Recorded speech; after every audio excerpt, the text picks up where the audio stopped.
राष्ट्र सर्वप्रथम, राष्ट्र सर्वप्रथम, राष्ट्र सर्वप्रथम, राष्ट्र सर्वप्रथम। आज राष्ट्रपति रामनाथ कोविंद ने अपने अभिभाषण के साथ बजट सत्र की शुरुआत की। उन्होंने अपने भाषण में कहा कि पिछले साल देश ने कई संकटों का सामना किया। कोरोना महामारी हो या सीमा पर तनाव, इसके बावजूद देश मजबूती से खड़ा रहा। इस दौरान उन्होंने पूर्व राष्ट्रपति प्रणब मुखर्जी और कोरोना के कारण 6 सांसदों और अनेक लोगों के निधन पर श्रद्धांजलि दी। उन्होंने कोरोना काल के दौरान भारत सरकार की उपलब्धियों का भी जिक्र किया।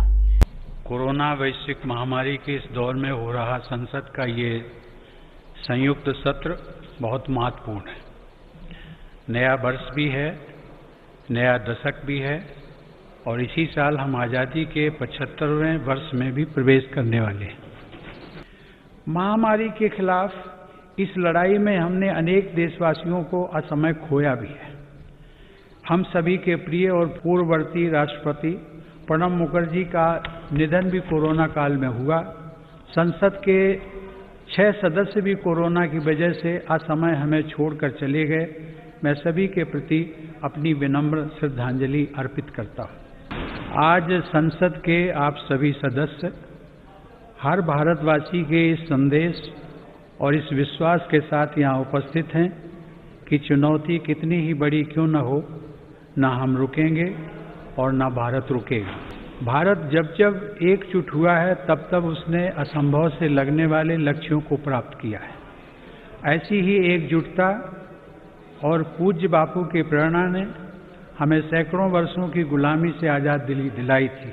एक तरफ कोरोना जैसी वैश्विक महामारी, दूसरी तरफ अनेक राज्यों में बाढ़, कभी अनेक राज्यों में भूकंप, तो कभी बड़े बड़े साइक्लोन, टिड्डी दल के हमले से लेकर बर्ड फ्लू तक देशवासियों ने हर आपदा का डटकर सामना किया है। इसी काल में सीमा पर भी अप्रत्याशित तनाव बढ़ा। इतनी आपदाओं से इतने मोर्चों पर देश एक साथ लड़ा और हर कसौटी पर खरा उतरा। आत्मनिर्भर भारत अभियान केवल भारत में निर्माण तक ही सीमित नहीं है, बल्कि यह भारत के हर नागरिक का जीवन स्तर ऊपर उठाने तथा देश का आत्मविश्वास बढ़ाने का भी अभियान है। आत्मनिर्भर भारत का हमारा लक्ष्य आत्मनिर्भर कृषि से और सशक्त होगा। व्यापक विमर्श के बाद संसद ने 7 महीने पूर्व 3 महत्वपूर्ण कृषि सुधार, कृषक उपज व्यापार और कृषक संवर्धन और सरलीकरण विधेयक, कृषि सशक्तिकरण और संरक्षण, कीमत आश्वासन और कृषि सेवा करार विधेयक और आवश्यक वस्तु संशोधन विधेयक पारित किए हैं। इन कृषि सुधारों का सबसे बड़ा लाभ भी 10 करोड़ से अधिक छोटे किसानों को तुरंत मिलना शुरू हुआ। हमारे लिए यह और भी गर्व की बात है कि आज भारत दुनिया का सबसे बड़ा टीकाकरण अभियान चला रहा है। इस प्रोग्राम की दोनों वैक्सीन भारत में ही निर्मित हैं। संकट के इस समय में भारत ने मानवता के प्रति अपने दायित्व का निर्वहन करते हुए अनेक देशों को कोरोना वैक्सीन की लाखों खुराक उपलब्ध कराई है।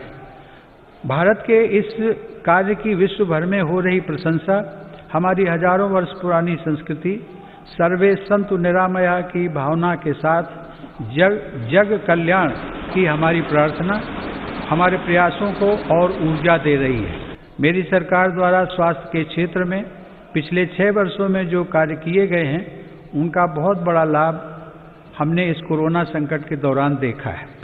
बीते 6 वर्षों में अंडर ग्रेजुएट और पोस्ट ग्रेजुएट चिकित्सा शिक्षा में 50,000 से ज़्यादा सीटों की वृद्धि हुई है। प्रधानमंत्री स्वास्थ्य सुरक्षा योजना के तहत सरकार ने 22 नए एम्स को भी मंजूरी दी है। ईज ऑफ डूइंग बिजनेस की रैंकिंग में भारत ने रिकॉर्ड सुधार किया है। अब कंप्लायंस से जुड़ी बाधाओं को दूर करने पर विशेष बल दिया जा रहा है। वर्ल्ड टूरिज्म इंडेक्स की रैंकिंग में भारत 65वें से 34वें रैंकिंग पर आ गया है।